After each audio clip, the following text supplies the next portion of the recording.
ยังคงทรมานกับความหลังของเรายังคงมีเงาเธอไม่เคยหายไปยืนอยู่ตรงที่ใดตรงไหนก็มีแต่ภาพเธอยังคงมีนาทีที่ยังคิดถึงเธอยังคงละเมอว่าตัวเธอยังย้อนคืนมา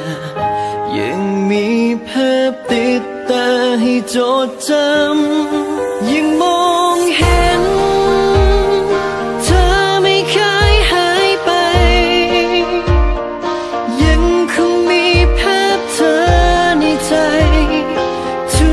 กวันผ่านไปยังมีน้ำตายังได้ยินเสียง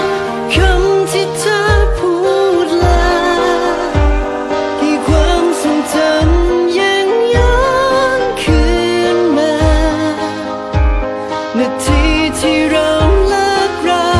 ยังจำฝังใจ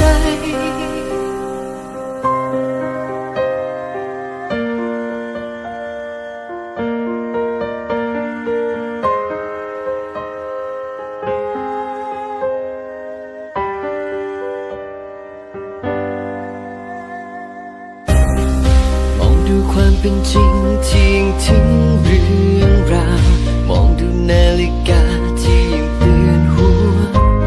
ใจอยากจะวนกลับไปแก้ไขอะไรก็สายเกินยังคงมีนาทีที่ยังคิด